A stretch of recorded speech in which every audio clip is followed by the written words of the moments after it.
Okay, hello again. So let us continue with chapter number 1, unit number 1 of business economics, जो है nature and scope of business economics. इससे पिछले lecture में I told you very much basics of business economics कि business economics होता क्या है, what is economics, what is the difference between micro and macro economics. इस लेक्चर में we are going to deal with two important topics, that is what is the nature of business economics and what is the scope of business economics. Before I tell you anything about what is the nature of business economics, it is important to understand two important terminologies. Economics positive sense में क्या होता है और economics normative sense में क्या होता है. Now there are two important things. Economics in positive sense and economics in normative sense. When I say you economics in positive sense, तो it tells you facts. मतलब ये तुमको situations बताता है of what is, what was and what will be. क्या है, क्या था, क्या होगा.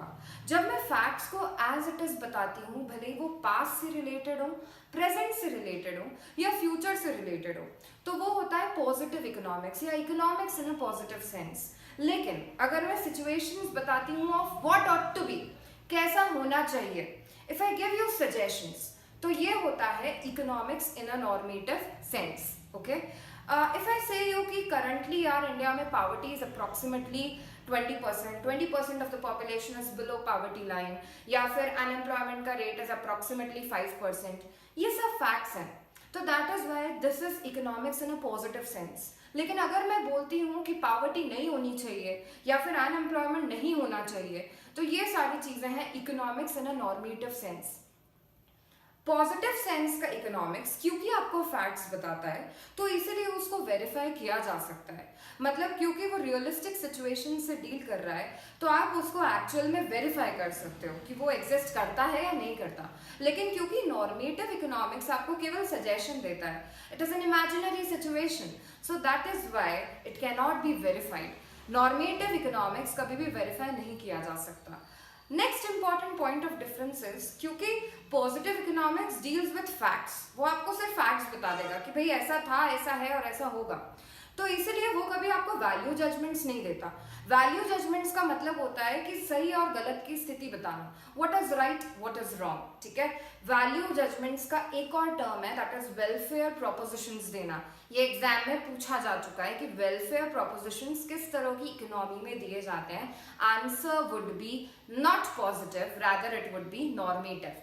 मतलब सही और गलत की स्थिति पॉजिटिव इकोनॉमिक्स नहीं, नॉर्मेटिव इकोनॉमिक्स बताता है. So these are the points of difference between positive and normative economics. It's a very important topic, क्योंकि जनरली इसमें से जब क्वेश्चन पूछा जाता है, they will ask you to identify कि बताओ इनमें से कौन सा पॉजिटिव स्टेटमेंट है, इनमें से कौन सा नॉर्मेटिव स्टेटमेंट है. तो उन चारों ऑप्शंस में से you must know how to pick कि कौन सा पॉजिटिव स्टेटमेंट है और कौन सा नॉर्मेटिव है. तो उसके लिए बेसिक समझना बहुत जरूरी है. I repeat again, positive sense में इकोनॉमिक्स फैक्ट्स बताता है, नॉर्मेटिव सेंस में इकोनॉमिक्स सजेशंस देता है. पॉजिटिव सेंस का इकोनॉमिक्स सिचुएशंस बताता है, जैसे कि what is, what was, what will be. लेकिन नॉर्मेटिव सेंस का इकोनॉमिक्स बताता है situations of what ought to be, कैसा होना चाहिए. पॉजिटिव सेंस में इकोनॉमिक्स जो है वो वेरीफाई किया जा सकता है क्योंकि दीज आर फैक्ट्स. लेकिन नॉर्मेटिव सेंस में जो इकोनॉमिक्स होता है that can not be verified. Positive sense में जो इकोनॉमिक्स है वो वैल्यू जजमेंट्स नहीं देगा, लेकिन नॉर्मेटिव सेंस में जो इकोनॉमिक्स है वो वैल्यू जजमेंट्स देता है. वैल्यू जजमेंट्स का ही एक और टर्म है that is welfare proposition. Okay, so these are the two important terminologies. Now we shall start with the next thing, that is what is the nature of business economics. Business economics का nature क्या है. Nature जब भी हम किसी भी चीज का समझने की कोशिश करते हैं तो हम ये पता करते हैं कि वो एग्जैक्टली है क्या. What is it? Is it science? Is it art? Is it profession? These are the things we generally deal with. तो अब business economics का nature समझने के लिए we have 8 points to understand. सबसे पहली चीज, business economics क्या एक science है. साइंस को कैसे बताते हैं अपन, मतलब कोई भी ऐसी चीज जहाँ पे आप एक्सपेरिमेंट्स करते हो, आप कॉज एंड इफेक्ट रिलेशन निकालते हो, there is a systematic body of knowledge, there are certain laws जो आप पढ़ते हो. ठीक है, तो all that is science. Okay, क्या बिजनेस इकोनॉमिक्स में भी ये सब चीजें की जाती हैं? क्या आप कॉज एंड इफेक्ट रिलेशन निकालते हो? क्या आप पता करने की कोशिश करते हो कि भाई आपके प्रोडक्ट की डिमांड कम हुई तो क्यों कम हुई होगी? ओवरऑल इकोनॉमी में अगर रिसेशन चल रहा है तो क्यों चल रहा है? Yes, we try to do that, ठीक है। तो that is why business economics is a science, क्योंकि हम यहाँ पर भी कॉज एंड इफेक्ट रिलेशन निकालने की कोशिश करते हैं and it has a systematised body of knowledge. दूसरा इंपॉर्टेंट चीज, क्या ये आर्ट है? किसी भी चीज को आर्ट तब बोला जाता है जब हम उसको प्रैक्टिकली अप्लाई कर पाए। क्या हम बिजनेस इकोनॉमिक्स को प्रैक्टिकली अप्लाई करते हैं? Yes, we apply business economics practically. Business में डिसीजन लेने के लिए बिजनेस इकोनॉमिक्स को अप्लाई किया जाता है। That is why business economics is an art, ठीक है। सो ये दूसरा भी पॉइंट अप्लाई होता है, मतलब बिजनेस इकोनॉमिक्स साइंस भी है and business economics is also an art. Coming on to the next thing, business economics is based on micro economics. Micro economics, जैसा कि अपन समझ चुके हैं, इंडिविजुअल इकोनॉमिक यूनिट्स की स्टडी को माइक्रो बोलते हैं, क्योंकि यहाँ पर मेनली इंडिविजुअल बिजनेस में डिसीजन मेकिंग की बात होती है, तो it has its derivation from basically micro economics. तो मोर और less business economics is treated as a part of micro economics. It is mainly micro economics. लेकिन जो चौथा पॉइंट है, that is it has components of macro economics also, ठीक है। Macro मतलब बड़ी चीजों की बात होती है, deals with economy as a whole, कि नेशनल लेवल पे क्या चीजें चल रही है, ठीक है। तो बिजनेस इकोनॉमिक्स भले ही डील करता है with decision making in individual business, लेकिन अगर इंडिविजुअल बिजनेस में भी डिसीजन लेना है तो कहीं ना कहीं आपको नेशनल लेवल की चीजें समझनी ही पड़ेंगी। You will have to study the overall economy, उसी के बेसिस पे आप अपने बिजनेस में डिसीजन ले सकते हो। तो इसलिए इन लोगों ने बोला है it is mainly micro economics but it has components of macro economics. तो इनिशियल 4 पॉइंट्स क्या है? ये एक साइंस भी है, आर्ट भी है, it is based on micro economics and it has components even from macroeconomics. Coming on to next thing, पांचवा point है, that is it uses the theory of market and private enterprises. Markets और private enterprises की theory ये use करता है। Definitely कोई भी business में अगर आपको डिसीजन लेना है तो it is important to use the theorems and theories of markets as well as private enterprises, how they take up their decision, कोई भी private enterprise कैसे decision लेती है, okay? The next important point is business economics is pragmatic in nature. Business economics pragmatic है, मतलब pragmatic का मतलब होता है practical, ठीक है। Business economics is practical in nature, मतलब अगर आप माइक्रो इकोनॉमिक्स की बात करोगे तो माइक्रो इकोनॉमिक्स जो तुमने क्लास 11th 12th में पढ़ा था वो मोर और लेस बहुत सारे अजम्पशंस लेके चलता था, ठीक है, बहुत ज़्यादा थियोरेटिकल था जो रियल लाइफ में शायद फिट नहीं हो पाता है। लेकिन बिजनेस इकोनॉमिक्स जो है ये एक्चुअली डील करता है विद बिजनेस डिसीजन मेकिंग, ठीक है। आप अपने बिजनेस में कैसे डिसीजंस लोगे, तो बिजनेस इकोनॉमिक्स जो है ये बहुत ज़्यादा प्रैक्टिकल है in nature, it is not theoretical जैसा कि माइक्रो इकोनॉमिक्स हुआ करता था। The next thing is business economics is interdisciplinary in nature. Interdisciplinary का मतलब है बिजनेस में डिसीजन लेने के लिए आपको बहुत सारे डिसिप्लिन्स को कंबाइन करना पड़ेगा। मतलब business economics combines several disciplines जैसे कि अकाउंट्स, मैथमेटिक्स, इकोनॉमिक्स, स्टैटिस्टिक्स, इन सब को कंबाइन करके बिजनेस में डिसीजन लिए जाते हैं। तो that is why business economics जो है उसको इंटरडिसिप्लिनरी नेचर बोला जाता है, यानी कि it is a combination of several disciplines, okay. The last thing is, but it is very very important, कि business economics is normative in nature. Normative का मतलब मैं पहले ही बता चुकी हूँ, मतलब वो suggestion देता है, ठीक है। Business economics provides suggestions. It is normative in nature. मतलब आपको अपने बिजनेस में डेली बेसिस पे चीज़ें अप्लाई करनी होंगी, प्रैक्टिकली चीज़ों को अप्लाई करना होगा। तो that is why it provides you suggestions कि आपको ये अब करना चाहिए, अब ये नहीं करना चाहिए। तो that is why business economics is normative, it is treated normative in nature. लेकिन बिजनेस इकोनॉमिक्स नॉर्मेटिव या प्रिस्क्रिप्टिव तो है, साथ ही साथ उसको पॉजिटिव भी होना पड़ेगा। बिजनेस में अगर आपको डिसीजन लेने हैं तो इट इज़ इम्पॉर्टेंट कि आपने फैक्ट्स की स्टडी की हुई है, ठीक है। आपको पॉजिटिव इकोनॉमिक्स का आइडिया होना चाहिए, मतलब you should have gone through the facts. Positive या डिस्क्रिप्टिव इकोनॉमिक्स के बिना आप बिजनेस में डिसीजन नहीं ले सकते.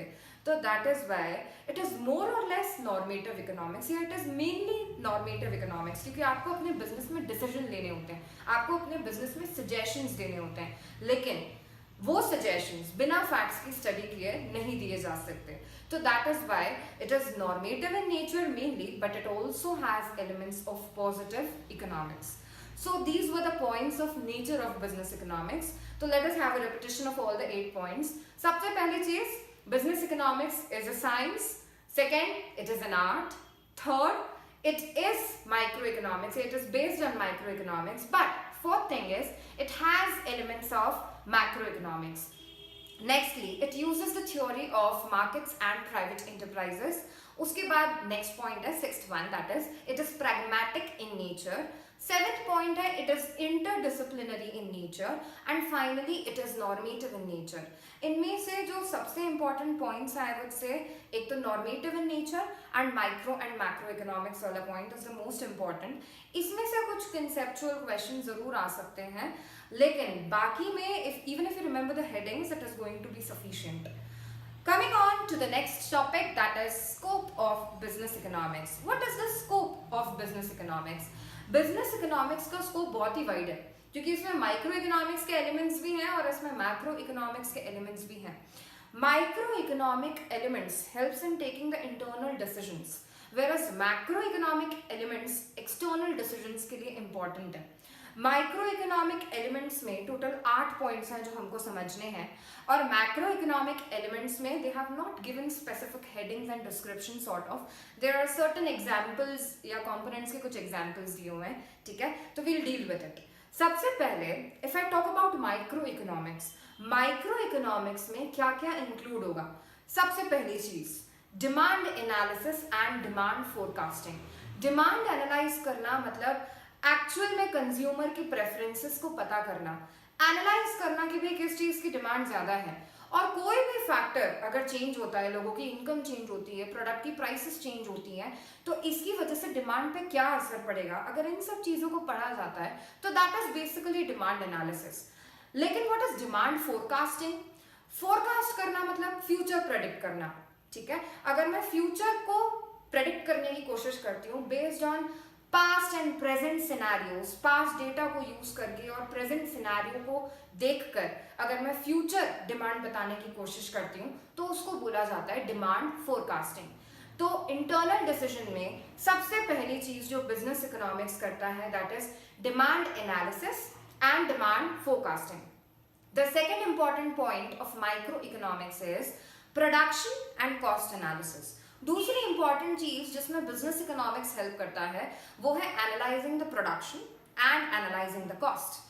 तो प्रोडक्शन एनालिसिस में जनरली आउटपुट डिसाइड किया जाता है कि एक पर्टिकुलर इनपुट के साथ आप कितना मैक्सिमम आउटपुट बना सकते हो. इनपुट एंड आउटपुट से रिलेटेड डिसीजंस लिए जाते हैं प्रोडक्शन एनालिसिस में. और वहीं अगर मैं बोलूँ कॉस्ट एनालिसिस, तो कॉस्ट के एनालिसिस में you try to minimise your cost, you try to find out कि यार बिजनेस में कहीं अननेसेसरी कॉस्ट तो नहीं अप्लाई हो रही है. So this is the second important point of micro economics का स्कोप. तीसरा इंपॉर्टेंट पॉइंट है market and price determination. Market का एनालिसिस एंड प्राइसिंग थ्योरीज को अगर पढ़ा जाता है कि यार किस तरह की मार्केट में हम ऑपरेट कर रहे हैं और हमको क्या प्राइसिंग रखनी चाहिए, तो ये सारा is also a component of micro economics under business economics. Okay, so ये 3 बेसिकली चैप्टर्स भी हैं जिससे अपन डील करने वाले हैं in this business economics. Coming on to fourth is inventory management. आप अपनी इन्वेंट्री को मतलब raw material, WIP and finish goods के स्टॉक को कैसे मैनेज करते हो, किस तरह के कंट्रोल्स आप अप्लाई करते हो ऑन योर इन्वेंट्री, कितना स्टॉक आप रखते हो, ये सब चीज is a part of inventory management जो आपको बिजनेस में करना ही होता है. So this is the fourth point of scope of business economics under micro economics. Fifth one is capital and investment decisions. मतलब आपको लॉन्ग टर्म डिसीजंस, अपने huge investment decisions जिसमें बड़ी बड़ी कॉस्ट लगती है, ह्यूज कॉस्ट आर इन्वॉल्व, ठीक है, कि ये वाला मशीन, ये वाला प्लांट लगाना है या नहीं लगाना है, इस प्रोजेक्ट में, इस प्रोडक्ट में अभी एंटर करना है या नहीं, ये सारी चीज़ें भी इंक्लूड होती है in business economics. Business economics इन सब चीज़ों में हेल्प करता है with the application of several other tools. Coming on to next, that is profit analysis. Profit बहुत ही अनसर्टेन होता है, मतलब कोई भी बिजनेस अगर आप स्टार्ट करते हो तो वो लॉस में भी रिजल्ट कर सकता है, वो प्रॉफिट में भी रिजल्ट कर सकता है। बिजनेस इकोनॉमिक्स जो है वो आपको प्रॉफिट को एनालाइज करने में हेल्प करता है और साथ ही साथ उस प्रॉफिट को मेंटेन करने में भी हेल्प करता है, because it uses several tools जिसकी मदद से प्रॉफिट का एनालिसिस किया जा सकता है। Seventh point is risk analysis.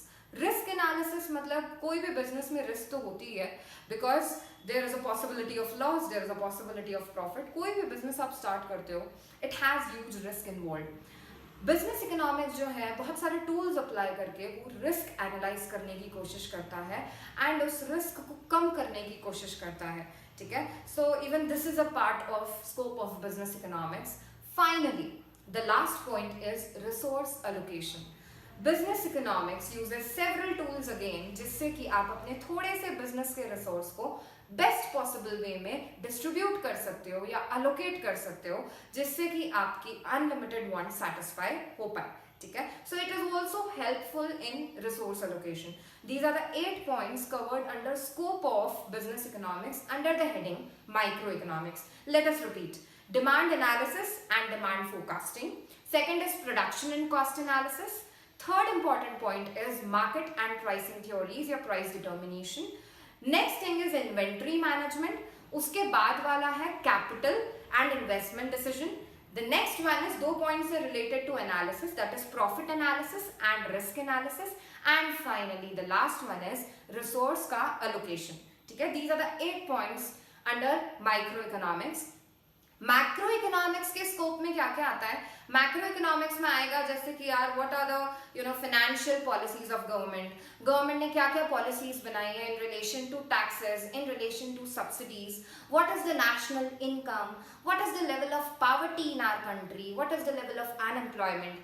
ये सारे मैक्रो फैक्टर्स हैं जो आपके बिजनेस पे अफेक्ट डाल सकते हैं। Even political factors, socio economic factors, socio cultural factors, ये सारी चीजें will be included in macro economics. बहुत ज्यादा स्पेसिफिक नहीं है, तो अल्टीमेटली एट द मोस्ट क्या पूछेंगे कि कौन सा इसमें से माइक्रो का पार्ट है एंड कौन सा इसमें से मैक्रो का पार्ट है। तो आई फील यू आर मतलब sensible enough to choose the right option, ठीक है। So this is it with this particular unit. इसके बाद के लेक्चर में we will continue with what are the basic central economic problem.